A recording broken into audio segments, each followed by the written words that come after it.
एक बार एक कारपेंटर था जिसकी उम्र थी 60 साल। 40 साल उसको हो गए थे जॉब करते हुए।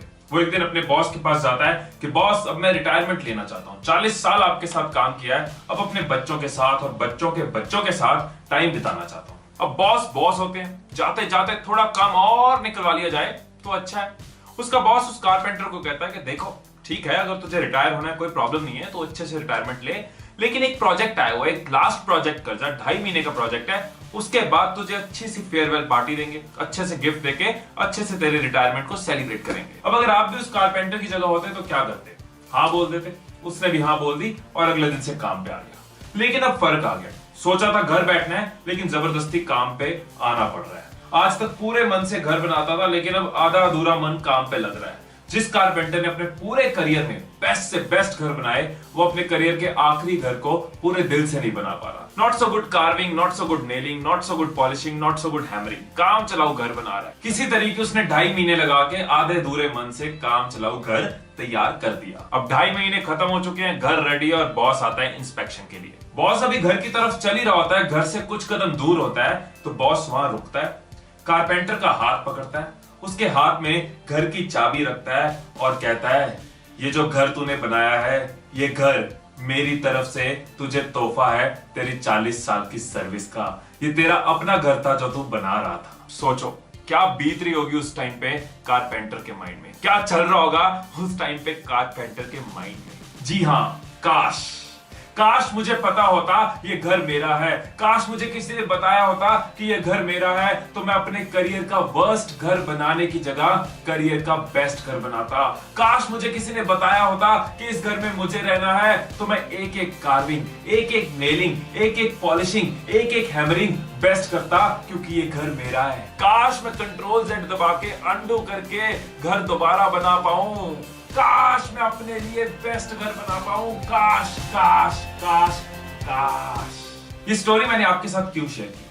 क्योंकि कुछ इसी तरह इस कारपेंटर की तरह हम भी हर रोज अपने आने वाला कल बना रहे हैं। हर रोज हम कार्विंग कर रहे हैं, हर रोज हम एक कील लगा रहे हैं, हर रोज हम पॉलिशिंग कर रहे हैं, हर रोज हम हैमरिंग कर रहे हैं अपने फ्यूचर की, उस फ्यूचर की जिसमें हमें रहना है, जिसको हमें जीना है, जो हमारा आने वाला कल है। हम में से कुछ लोग अपने आने वाले कल को सजाते हैं, उसके लिए एक्शंस लेते हैं, और हम में से ही कुछ लोग आने वाले कल में कहेंगे काश काश काश। अगर आप अपनी जॉब पे 100% परफॉर्म कर रहे हो, कमिटेड हो, अपना बेस्ट दे रहे हो, तो आने वाले टाइम पे आपके पास एक बेटर पोजीशन और बेटर पैकेज होगा। और अगर कमिटेड नहीं हो, अपना बेस्ट परफॉर्म नहीं कर रहे, तो आपके पास बचेगा काश। ऐसे ही अगर आप स्टूडेंट हो, अपना टाइम टेबल फॉलो कर रहे हो, हर रोज मेहनत कर रहे हो, तो आने वाले टाइम में आपके पास एक अच्छा करियर होगा। और अगर एफर्ट्स नहीं कर रहे, तो दूसरों को देख के आप भी बोलोगे काश। तो चाहे आप स्टूडेंट हो, जॉब में हो, बिजनेस में हो, टीचर हो, स्पोर्ट्स पर्सन हो, फादर हो या मदर हो, आप हर रोज अपना आने वाला कल बना रहे हो। और आपका आने वाला कल कैसा होगा, वो आपके हर दिन के एक्शंस डिसाइड करते हैं। अब दोनों में से एक ही चीज पॉसिबल है, और ये आपकी चॉइस है। आपको डिसाइड करना है कि फ्यूचर में आपको काश चाहिए या आकाश चाहिए। फ्यूचर में अपनी मर्जी से जीना है या काश नाम का कड़वा घूंट पीना है। सो आज से, अभी से अपने शानदार फ्यूचर को बिल्ड करना शुरू करते हैं। अपने फ्यूचर की ईंटें अच्छे से लगाते हैं, अपने हार्डवर्क के साथ, अपने फोकस के साथ अपने फ्यूचर को पेंट करते हैं, अपनी डेडिकेशन के साथ, अपने डिसिप्लिन के साथ अपने फ्यूचर की कार्विंग करते हैं। ऐसे कदम बढ़ाते चले, ऐसे अपना फ्यूचर सजाते चले। All the best.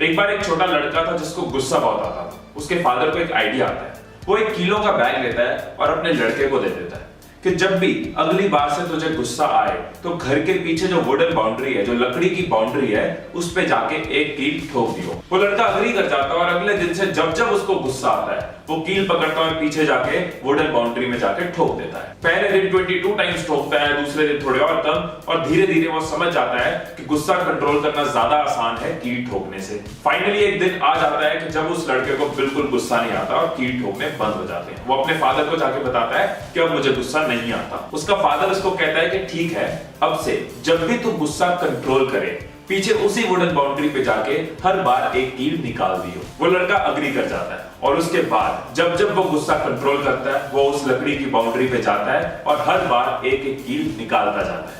ऐसे करते करते वो कुछ दिनों में सारे कील बाहर निकाल देता है और अपने फादर को जाके बताता है कि सारे कील निकल गए। वो फादर अपने लड़के को कहता है वेल डन और उसका हाथ पकड़ता है और उस लकड़ी की बाउंड्री के पास ले जाता है। उस बाउंड्री के पास जाके वो फादर अपने बेटे को समझाता है कि बेटा देख, तूने कील तो निकाल लिए लेकिन इस लकड़ी पे जो छेद हो गए हैं उसकी वजह से ये लकड़ी अब पहले जैसी नहीं रही। ठीक ऐसे ही गुस्से की वजह से हम ऐसे होल्स कर जाते हैं, ऐसे छेद कर जाते हैं जिस वजह से चीजें पहले जैसी नहीं रहती। फ्रेंड्स, ऐसे ही बार बार गुस्से में चाहते ना चाहते हम बहुत बार ऐसी चीजें बोल जाते हैं जो हमें नहीं बोलनी चाहिए। सो दोस्तों, जब आप गुस्से की वजह से किसी को जख्म देते हो ना, तो उसके बाद आप कितना भी रिग्रेट कर लो, कितना भी सॉरी बोल लो, वो जख्मों के निशान हमारे रिश्तों को खराब करते जाते हैं और फिर उस वुडन बाउंड्री की तरह हमारे रिलेशन भी पहले जैसे नहीं रहते।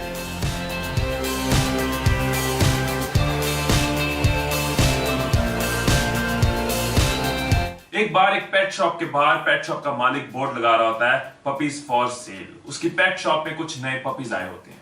जब वो बोर्ड का आखिरी कील लगा रहा होता है तो अचानक उसको महसूस होता है कोई इसके ट्राउजर को खींच के उसको पुकार रहा है, कोई इसको बुला रहा है। वो नीचे देखता है तो स्कूल यूनिफॉर्म में चश्मा लगाए हुए एक नन्हा सा बच्चा, ब्लू पैंट्स, व्हाइट शर्ट थोड़ी बाहर निकली हुई और गले में लूज टाई। वो बच्चे की तरफ देखते हुए पेट शॉप का मालिक कहता है, हाँ छोटे उस्ताद, क्या चाहिए? तो आगे से वो बच्चा जवाब देता है कि मैं आपकी शॉप से एक पपी खरीदना चाहता हूँ, मैं एक नन्हा सा प्यारा सा पपी लेना चाहता हूँ। अब उस छोटे बच्चे को क्या पता कि उसकी पिगी बैंक की सेविंग से कई गुना ज्यादा महंगे होते हैं ये मासूम बेजुबान जानवर। तो वो पेट शॉप का मालिक उस बच्चे को समझाता है कि बेटा ये पपीज बहुत महंगे होते हैं, इनको खरीदने के लिए खूब सारे पैसे चाहिए। तो वो यूनिफॉर्म में खड़ा प्यारा सा बच्चा अपनी पॉकेट में हाथ डालता है और 20 रुपीज निकालता है, फिर दूसरी पॉकेट में हाथ डालता है, 3 कॉइन्स निकालता है, 23 रुपीज एक साथ रख के उस पेट शॉप के ओनर को कहता है कि अंकल मेरे पास ये 23 रुपीज है, क्या ये मैं 23 रुपीज देके इन पपीज को थोड़ी देर देख सकता हूँ, इनको खेलते हुए देख सकता हूँ? वो पेट शॉप का मालिक उस बच्चे की बात पे मुस्कुराता है, उसके 23 रुपीज वापस उसकी पॉकेट में डालता है और उसकी पीठ पे हाथ रखता है और कहता है बेटा आजा, और अंदर अपनी पेट शॉप में लेके चला जाता है। शॉप के अंदर जाके वो बच्चा उन पपीज को देखना शुरू करता है। पपीज को एक दूसरे के साथ खेलते हुए देख इस बच्चे की आंखें जैसे खुशी से नाच उठती हैं। फिर अचानक उस बच्चे की नजर कोने में एक कॉटन व्हाइट पपी की तरफ पड़ती है। वो कॉटन व्हाइट पपी ठीक तरह से चल नहीं पा रहा होता, वो घसीट घसीट के चल रहा होता है, वो बाकियों की तरह खेल नहीं पा रहा होता, वो बाकियों के पास जाने की कोशिश कर रहा होता है लेकिन ठीक से चल नहीं पा रहा होता। उस पपी को देखते हुए वो बच्चा पेट शॉप के मालिक को आवाज देता है, कहता है अंकल अंकल मुझे ना वो कॉर्नर वाला वो कॉटन व्हाइट पपी चाहिए, वो कितने का है? तो उस पेट शॉप का मालिक उसको कहता है कि ये पपी ज्यादा महंगा तो नहीं है, लेकिन इस पपी की एक टांग टूटी हुई है तो वो बाकी पपीज की तरह तेरे साथ खेल नहीं पाएगा, वो तेरे आगे आगे भाग नहीं पाएगा, तो उसके साथ मस्ती नहीं कर पाएगा, तो इस पपी को लेके तू क्या करेगा? ये सुन के वो बच्चा एक कदम पीछे होता है, अपनी राइट टांग की पैंट को ऊपर करता है।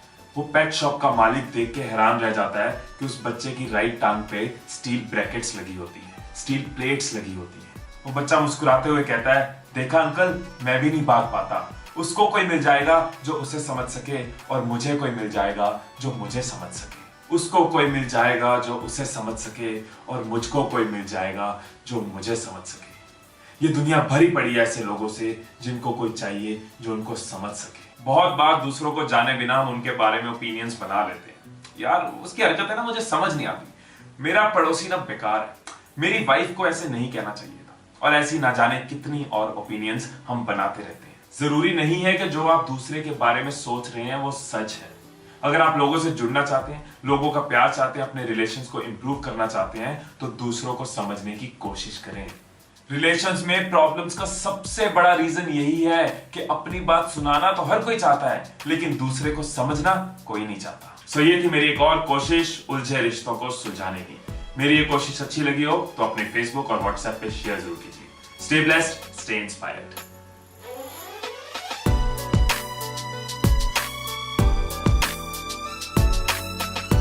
बहुत बार हमारी लाइफ में ऐसी प्रॉब्लम्स आती हैं, ऐसी मुश्किलें आती हैं कि हम समझ नहीं पाते कि हमारे साथ ये क्यों हो रहा है। इस वीडियो में जो स्टोरी मैं आपके साथ शेयर करने जा रहा हूं, इस स्टोरी ने मेरी जिंदगी में, मेरे नजरिए में बहुत बड़ा चेंज लाया था।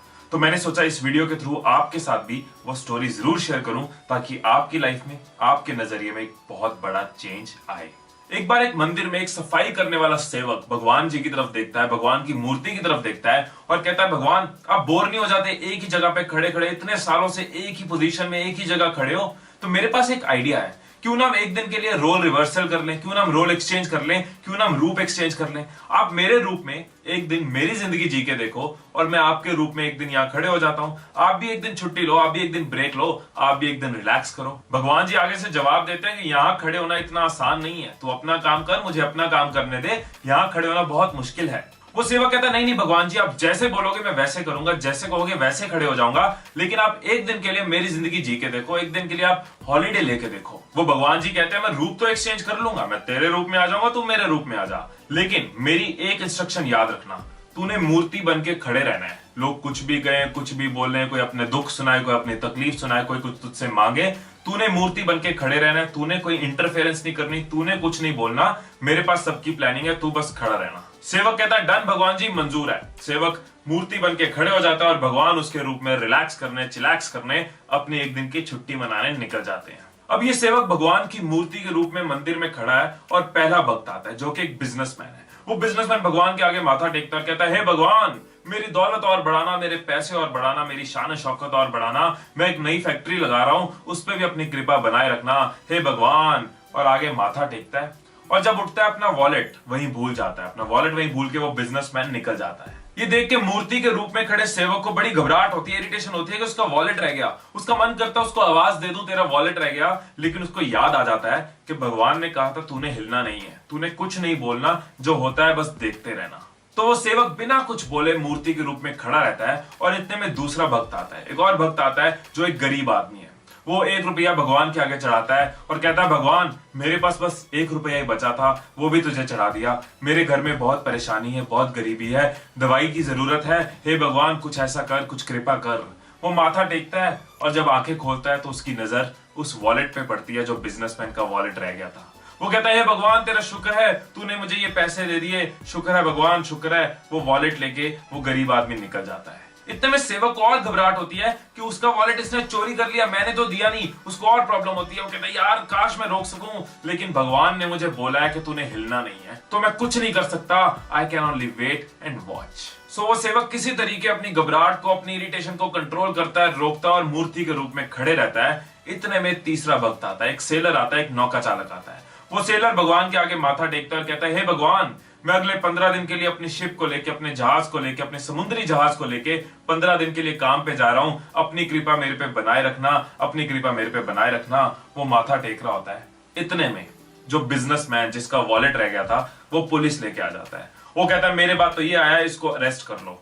और पुलिस उस सेलर को चोरी के जुर्म में अरेस्ट कर लेती है। अब ये देख के सेवक कहता है, अब मुझसे नहीं रुका जाएगा, अगर भगवान भी मेरी जगह होते तो इतनी नाइंसाफी नहीं देखते, इनफ इज इनफ, अब मुझे बोलना पड़ेगा। तो वो मूर्ति के रूप में खड़ा हुआ सेवक बोल पड़ता है, एक्सक्यूज मी, मैं भगवान हूं, मैंने देखा है क्या हुआ है। बिजनेसमैन का वॉलेट उस गरीब आदमी ने चुराया है, उसको अरेस्ट करो। सेलर का कोई कसूर नहीं है, इसको छोड़ दो, इसने अपने बिजनेस टूर पे जाना है। तो पुलिस कहती है, भगवान खुद बोल पड़े। पुलिस उस गरीब आदमी को अरेस्ट कर लेती है, उस बिजनेसमैन का वॉलेट उसको वापस मिल जाता है और जो सेलर है वो अपनी शिप लेके जाने के लिए तैयार हो जाता है। अब सेवक वापस मूर्ति के रूप में खड़े हो जाता है। फिर शाम हो जाती है तो भगवान जी वापस आ जाते हैं। भगवान जी वापस आके उसको देखते हैं, व्हाट्सअप, कैसा रहा दिन? भगवान जी मैं आपको दिन के बारे में बताता हूँ, आप खुश हो जाओगे, मैंने इतना अच्छा काम किया, पता है कितनी बड़ी नाइंसाफी हो रही थी, मैंने रोक ली। सेवक उनको अपने पूरे दिन की बात बताता है, वो तीनों भक्तों की बात बताता है कि कैसे उसने गलत चीजों को सही कर दिया। भगवान जी उसके पूरे दिन की कहानी सुन के कहते हैं कि तूने काम सुधारा नहीं है, तूने काम बिगाड़ दिया। तुझे बोला था कुछ नहीं बोलना, तुझे बोला था मूर्ति बन के खड़े रहना,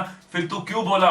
अब सुन मेरी प्लानिंग जो तेरी सोच से भी बाहर थी। जो पहला भक्त आया था ना बिजनेसमैन, उसकी सारी दौलत, सारी कमाई चोरी की है, और अगर उसके कुछ पैसे एक गरीब के घर चले जाते हैं तो उस बिजनेसमैन का कर्मा कम हो जाता। और वो गरीब हमेशा लोगों की सेवा करता है, जितने पैसे उसके पास बचते थे वो सेवा में लगा देता था, तो उस बिजनेसमैन का कर्मा कम हो जाता और उसके पैसे एक सही जगह चले जाते। एंड मोस्ट इंपॉर्टेंट, वो जो सेलर है, जो नौका चालक है, वो जिस तरफ जा रहा है ना, उस समुद्र में बहुत बड़ा तूफान आने वाला है जिसमें वो बचेगा नहीं। अगर वो सेलर जेल में होता तो वो मरने से बच जाता, उसके बच्चे अनाथ होने से बच जाते, उसकी बीवी विधवा होने से बच जाती, और उस बिजनेसमैन का कर्मा भी कम हो जाता, और उस गरीब के घर में रोटी भी चले जाती। ऐसा हमारी लाइफ में भी बहुत बार होता है कि हमारी लाइफ में प्रॉब्लम्स आती है और हम सोचते हैं कि इसमें अच्छा क्या है। हमें लगता है हमारे साथ इतना बुरा क्यों हो रहा है, क्योंकि कहीं ना कहीं हमारी सोच से ऊपर भी है उसकी प्लानिंग।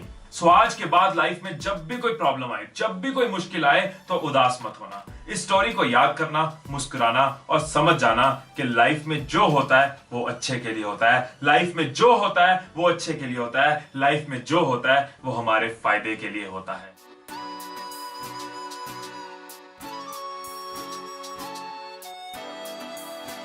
एक बार एक लेडी अपनी लंबी गाड़ी में हाईवे से सिटी की तरफ जा रही होती है, तो अचानक हाईवे पे उसकी गाड़ी खराब हो जाती है। इवनिंग का टाइम होता है और थोड़ी थोड़ी बारिश हो रही होती है। वो गाड़ी से निकलती है कि अब क्या करूं, गाड़ी को कैसे मैनेज करूं। सड़क की उस साइड जिशान अख्तर नाम का एक बंदा उस लेडी को प्रॉब्लम में देखता है। जिशान सड़क क्रॉस करता है और उस लेडी की तरफ जाता है।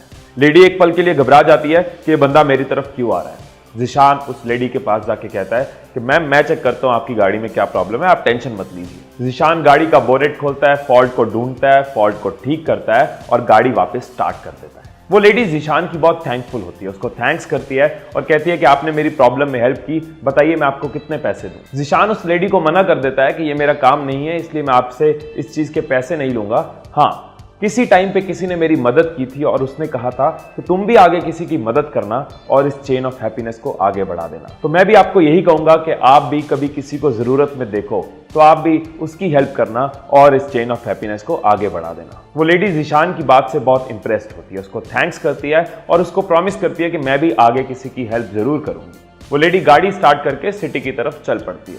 सिटी में पहुंच के वो एक कॉफी हाउस पर रुकती है कॉफी और स्नैक्स लेने के लिए।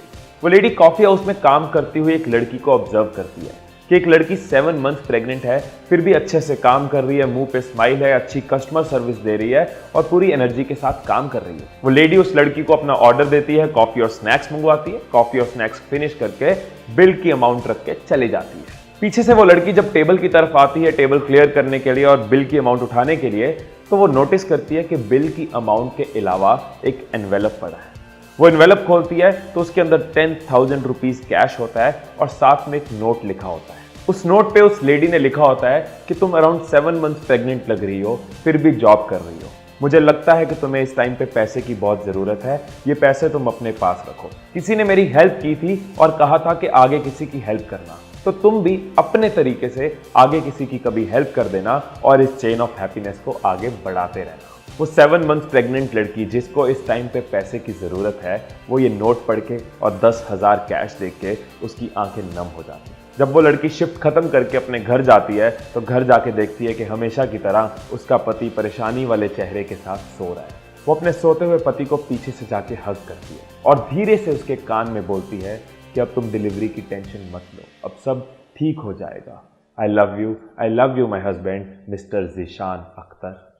अगर आप किसी की लाइफ में खुशियों के पल बढ़ाते हो, चाहे अपना टाइम देके, चाहे कोई पैसे देके, चाहे उसको सुन के या फिर उम्मीद की सिर्फ एक स्माइल देके, तो वो खुशियां आप तक वापस जरूर आती हैं। और सोचो, अगर हम सब एक दूसरे के काम आते हैं, इस चेन ऑफ लव को आगे बढ़ाते जाते हैं, तो सबका फायदा, सबकी खुशी।